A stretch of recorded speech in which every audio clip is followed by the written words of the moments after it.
It's Council Day, and this is the Coast City Editor, Kira McKenna, here for a recap of what happened at Regional Council yesterday. This week we wrote a article before the meeting that kind of outlined everything that was on the agenda for people to read the week before. And this week was actually Council's first virtual meeting on Zoom, which meant that they weren't using Microsoft Teams. We didn't know what that was going to end up looking like, if there were technical difficulties, but everything went pretty smoothly. So the Zoom meetings meant there were closed captions, and the meeting started off with 3 items being passed on the consent agenda, which is where council puts the things it doesn't really want to discuss in detail, but needs to approve or not approve that week. So these 3 things were put on the consent agenda and passed. We talked about an urban trees grant application, which is a program from the Canadian Federation of Municipalities, and they're going to use it to do a better inventory or continue the tree inventory project. Also, the HRM Park Naturalization Strategy. This was an extension. There's a kind of 3 pilot projects underway with a bunch of other projects that are not fully pilot projects, and these are kind of looking at how HRM can use an ecologically based approach to landscape management that seeks to enhance biodiversity and ecological resilience in the urban landscape using native or non-invasive adapted plant species. And it passed. And then also something about accessory buildings and watercourse setbacks and buffers in Eastern Passage and Cow Bay. It passed. Up first, HRM was talking about Boulevard Gardens. So this is the second reading of new rules. And it was basically outlining clearing up the guidelines for how people in Halifax could put gardens in between the grass that grows between the sidewalk and the road, and for the most part. Of our Boulevard Garden guidelines, something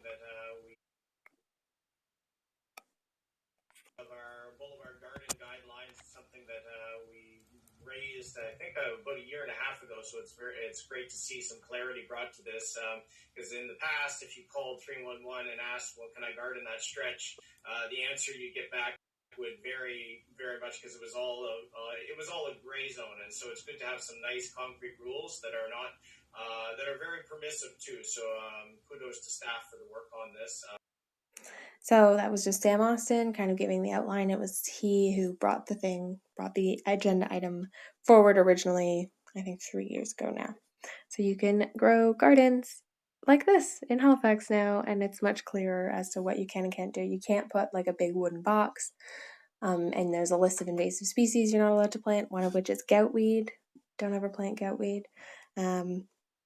Up next, we talked about bylaw amendments for development at Main Avenue and Titus Street, which is right that kind of red dot that you can see on the map there in Fairview. Right now there are 2 single unit houses and 2 multi-unit structures on the land with a total of 11 units. The proposed development would have 119 units and ground floor commercial space, so it would kind of just look like all the developments we're seeing around. The council for the area, Catherine Morris, says that this is one of the busiest intersections in Fairview and that she has some concerns about the design as it is right now.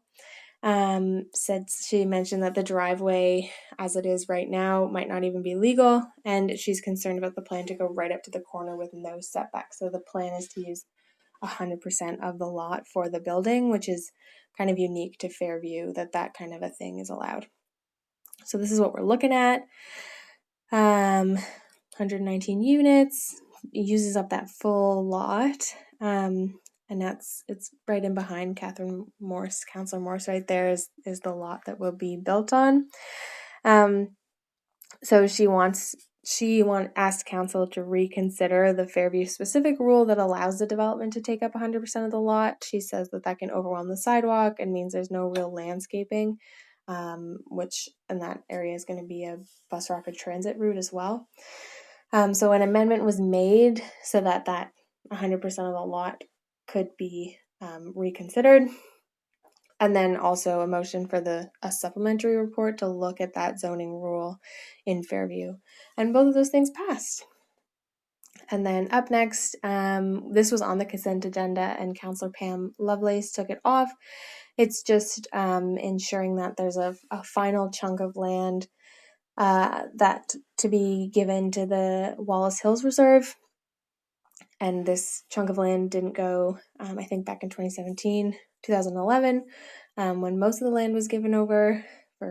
It had to be sorted out, and it's been sorted out. So Councillor Lovelace took this off the consent agenda just to acknowledge the project and verbally show support for the vision. So that passed. And then up next, the Heritage Advisory Committee's administrative order for heritage conservation incentives in Schmidtville and Old South.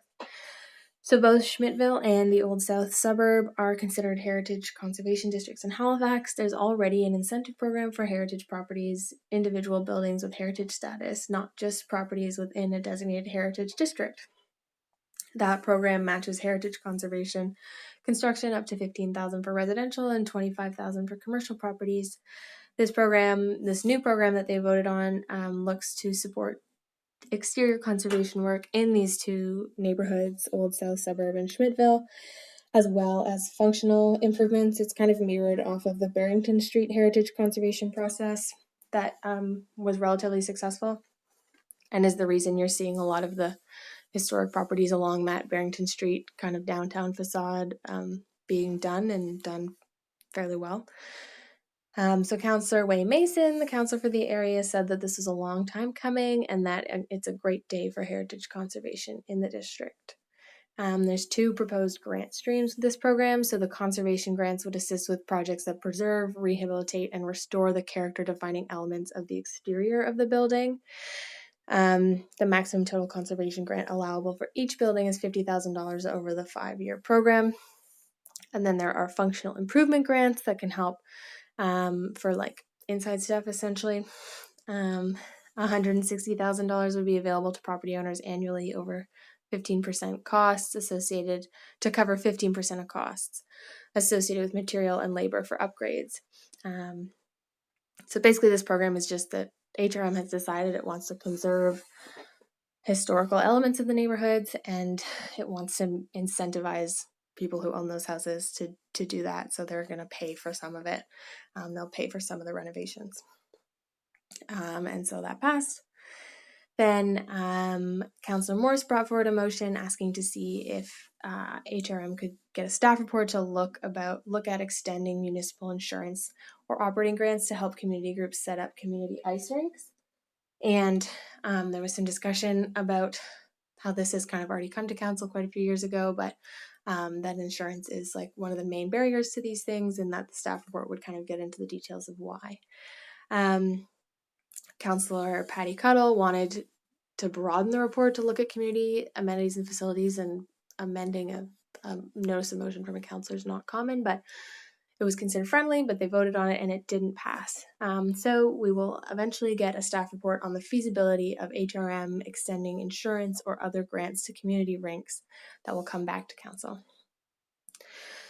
Then Councillor Mancini brought forward this motion that basically is just kind of like housekeeping. He says it's weird that this special events advisory committee chair isn't chosen by the special events advisory committee. It's chosen by finance. So he wants HRM to look into that and see if they can change it. And then council had an added agenda item that just was to extend all the sort of exemptions that COVID requires in order to have meetings, like virtual council meetings. So that passed. And then we had some notices of motion from councillors. So Way Mason says that at a next meeting, he will propose amendments to the telecommunications antenna administrative order and to waive the fees for sidewalk cafes, and a motion to waive the fees for sidewalk cafes in 2021. Lindell Smith will request a staff report to look at an Africville visioning process that works with community partners and addresses the desire of the community to have public engagement process and more. Councillor Sean Cleary wants HRM to make a standardized procedure for the appointment of the traffic authority, and Councillor Trish Purdy wants HRM to look at expanding the rainbow sidewalk painting program to include Pan-African colors. And that was it for that pretty short, comparatively, meeting of Regional Council. Thanks for tuning in, and Council will meet again in 2 weeks.